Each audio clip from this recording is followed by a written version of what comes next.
Hey everybody, welcome to episode 4 of the Magical Artist Tour.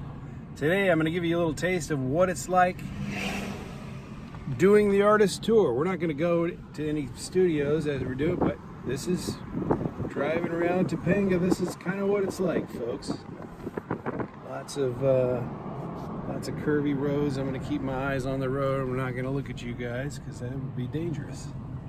But yeah, so today we're going to have a conversation with Russell Hunziker.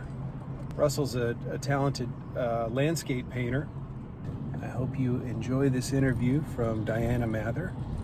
We're going to go over to that, and I'm going to turn off this phone before I get a ticket. All right, take care, guys. See you on the other side.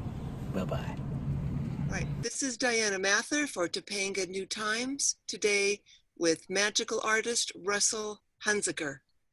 How are you doing, Russell? Oh, pretty good. It's a little hot here, but we're surviving.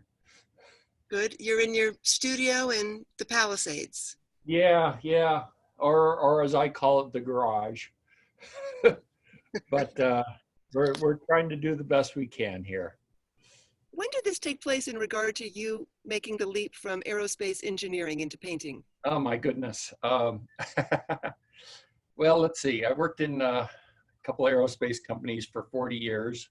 I probably started painting off and on probably 20 years ago. First started painting with a group called the Allied Artists of the Santa Monica Mountains. And it's a great group of people, about 20 of active artists. And our main goal is to paint and preserve the Santa Monica Mountains. So we have monthly paint outs, and we have shows 3 or 4 or 5 times a year, and a percentage of that proceeds goes to help support local and national parks and recreation areas like the Santa Monica Mountains National Recreation Area.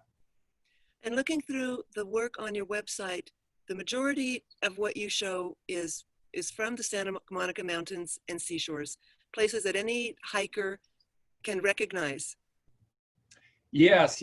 Well, I've spent the last probably 30 plus years here, and I love the hills. We're close to the ocean here in Pacific Palisades, and a lot of the Santa Monica Mountains National Recreation abuts the Pacific Ocean.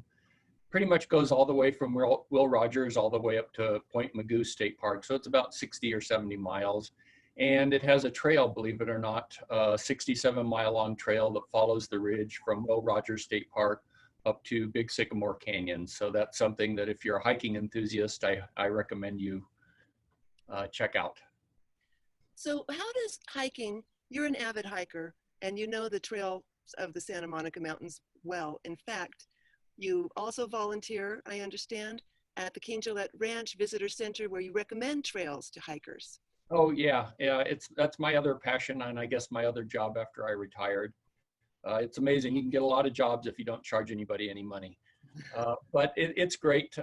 Very familiar with the local area, and I enjoy talking to all the people that come in and helping them find trails and answer questions. And it's a great resource for anybody here in the Santa Monica Mountains. It's located at the intersection of Mulholland and Las Virgenes near Calabasas. So I recommend you check that one out too.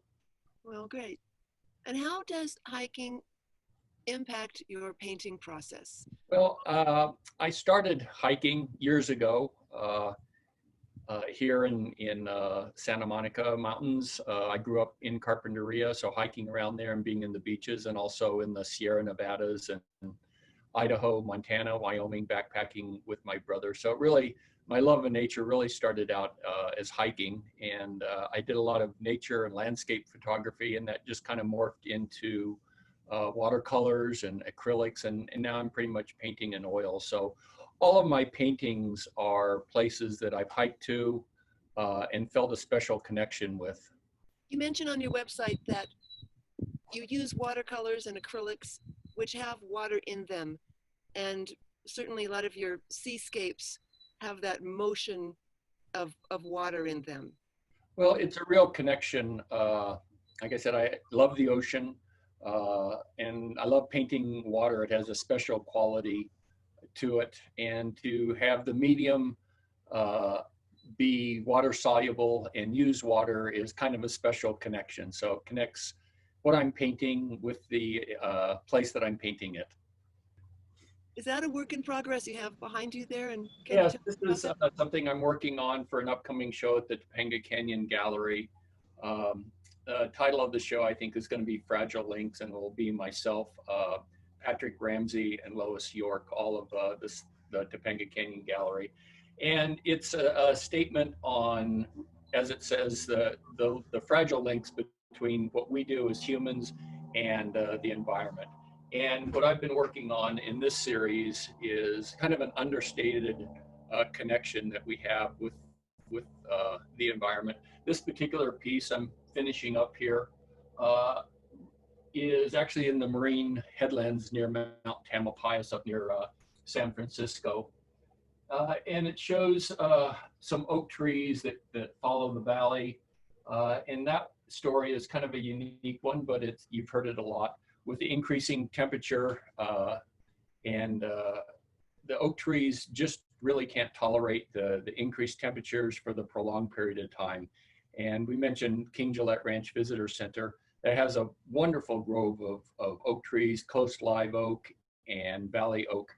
And over the last 5 years, we've lost about 30 to 40% of the oak trees due to drought and disease. To see us losing those is really sad. I noticed on your website that some of your other works include the receding Palisades Glacier in the Sierra Nevada, the endangered desert tortoise of the Mojave, and troubled kelp beds in Northern California, each of them some eco-imbalance. Right. Yeah. And again, that's part of the series that we hope to have here at the Topanga Canyon Gallery soon too. But you mentioned the desert tortoise. That's kind of a unique story in Joshua Tree in the Western Mojave Desert, where Joshua trees are quite prevalent.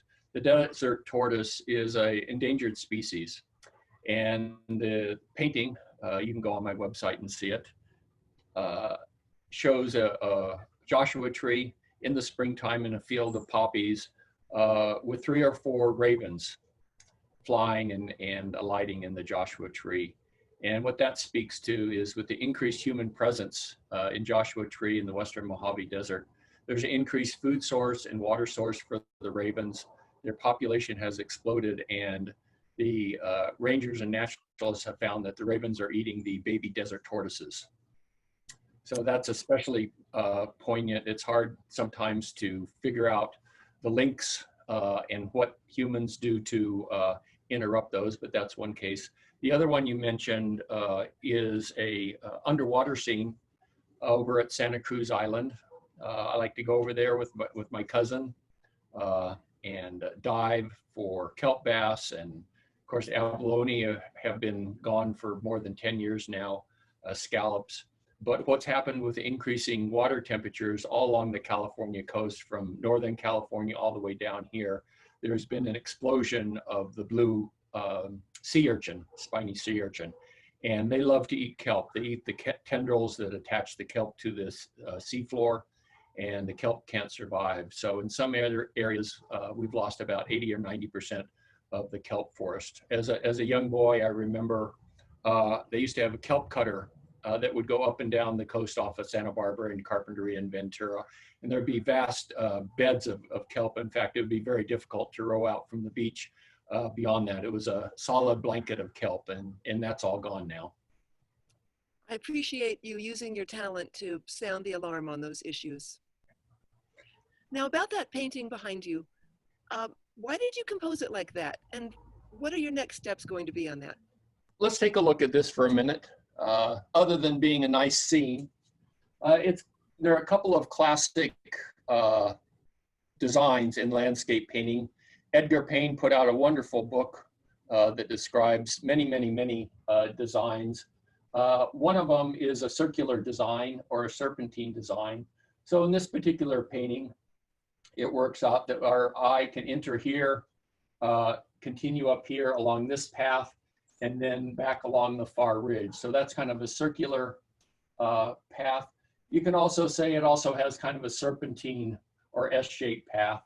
And less obvious is a cruciform design, which has a cross. And what I've done is align the top of these oak trees here with the base of this hill as one leg of the cruciform. And I haven't done it yet, but there'll be another element that forms the cross here. And that'll be a little less obvious, something for the viewer to look at and figure out for themselves. And that's really what makes a painting interesting. Some paintings, illustrations, you get the whole story at one time. Good landscape painting or any good painting leaves something for the viewer to look at and try and figure out for themselves and explore, so they can spend time looking at the painting and finding some of these hidden design features and chromatic or color features. I love it. I will never look at a landscape the same way again, Russell. Well, there you go. If I tell you any more, I'll have to charge you for a lesson.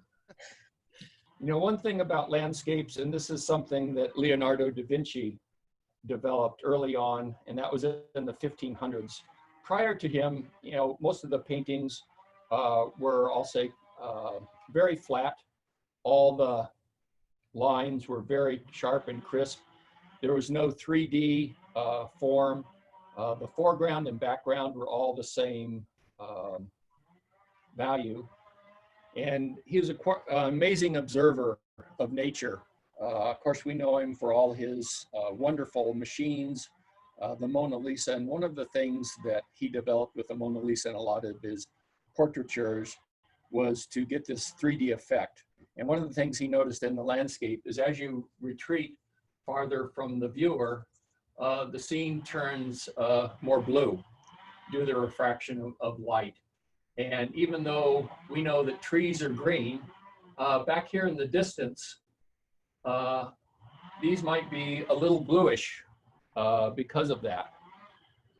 Well, you are participating, of course, in the Topanga Canyon Gallery Studio Tour 2020 with an 8x8 painting on their online auction. And I believe it's called Shadows on the Wall. Yeah, it's a beautiful offering to the studio tour. Thank you. Russell, thank you for letting us visit your studio today. Thank you for your contributions to our wild lands. Bye-bye, Russell. Bye-bye. Thanks, Diana. Thanks, Russell. I'm Brian Chapman for Topanga New Times. This is the Magical Artist Tour, and this has been episode 4. Glad you could join us. We'll see you next time.